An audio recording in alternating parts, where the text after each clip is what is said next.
Well, I don't know what this united opposition means, but if it's opposition to the ANC, I don't think that it is worth the paper it's written on.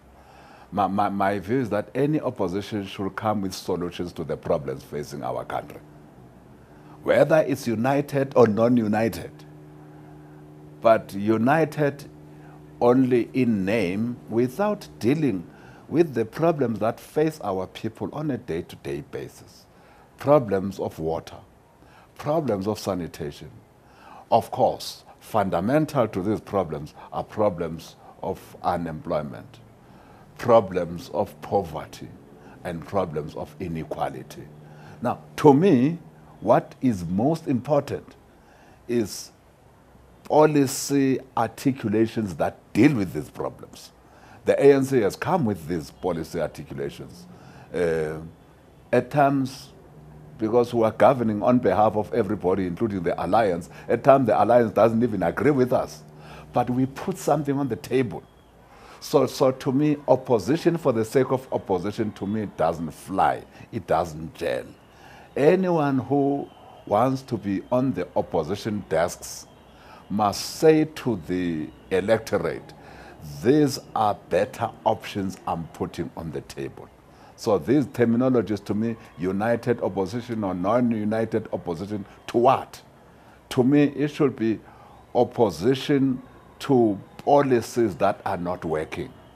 But then bring to the fore suggestions or policy positions in your view that will work. Let's put that before the electorate, let the electorate be a judge. And this is what we have been saying to all this opposition put together. We have been saying to them, please don't insult us as ANC.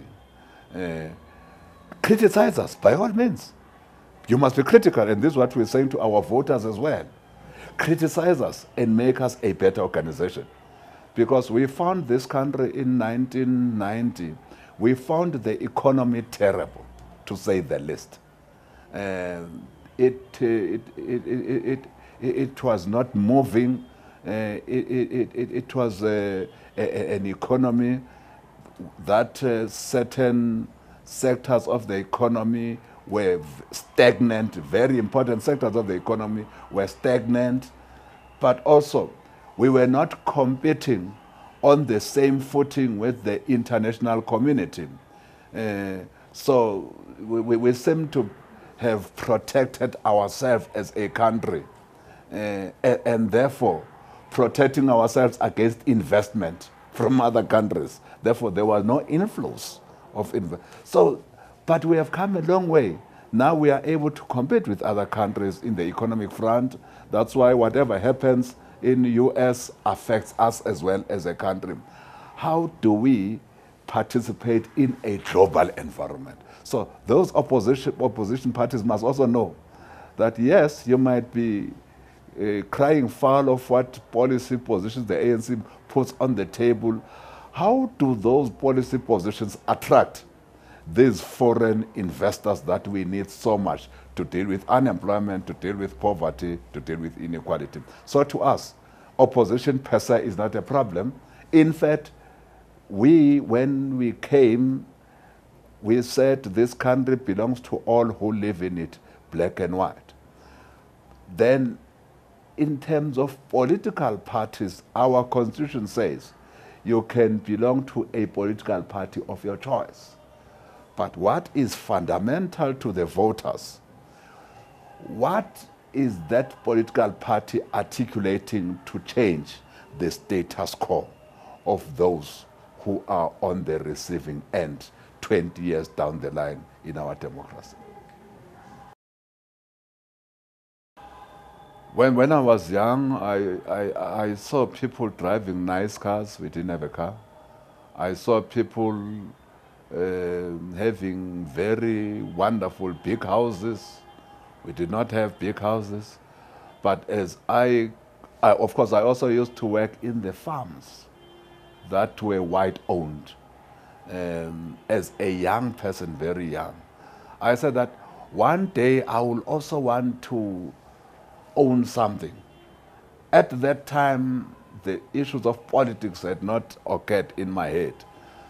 But in the 70s, when I was at high school, this thing of Afrikaans came, where we were taught all sorts of subjects in Afrikaans, be it, and I joke at times and say that I were even taught English in Afrikaans.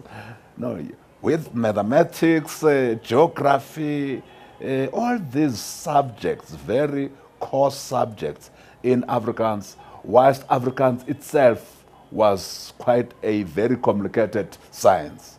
So I got involved in politics through this apartheid government wanting to force Afrikaans as a medium of instruction, so that all, even our own languages, will then take a back seat, and indeed we will be colonized in a real sense by also speaking, even in education institutions, the language of the oppressor.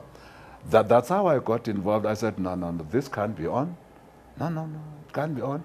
It's only then that also other things opened to us. That, by the way, these people also want to force us to learn in Afrikaans very difficult subjects at school.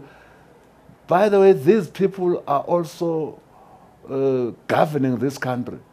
And our mothers and fathers do not have any voting right. It can't be correct. That's how I got involved.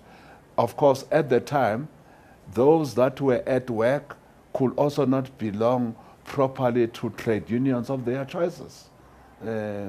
So these are all factors that made me to get involved in politics, but it started at school, 1976.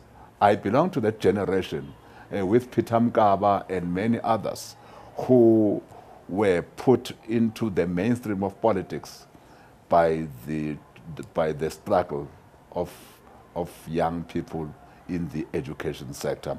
I am part of that generation, and I think we took a decision that we can't have this going on, and I joined the underground of the ANC, because at the time the ANC was banned at any rate, and at some stage I became the deputy secretary of the UDF, the United Democratic Front, right here in Gauteng. The region was called the PWV. I was the deputy secretary. The rest is history. But this is how we started as young people, and I believe that as young people, the 1976 generation played its part for us to be where we are today, played its part for us to make the 1994 breakthrough. And I believe today's generation can also play its part, because we have got a different set of struggles now. The struggle against unemployment, the struggle against poverty, and the struggle against inequality. I believe our young people can also play their part in this struggle and make South Africa a better place and create a better life for all people in this country.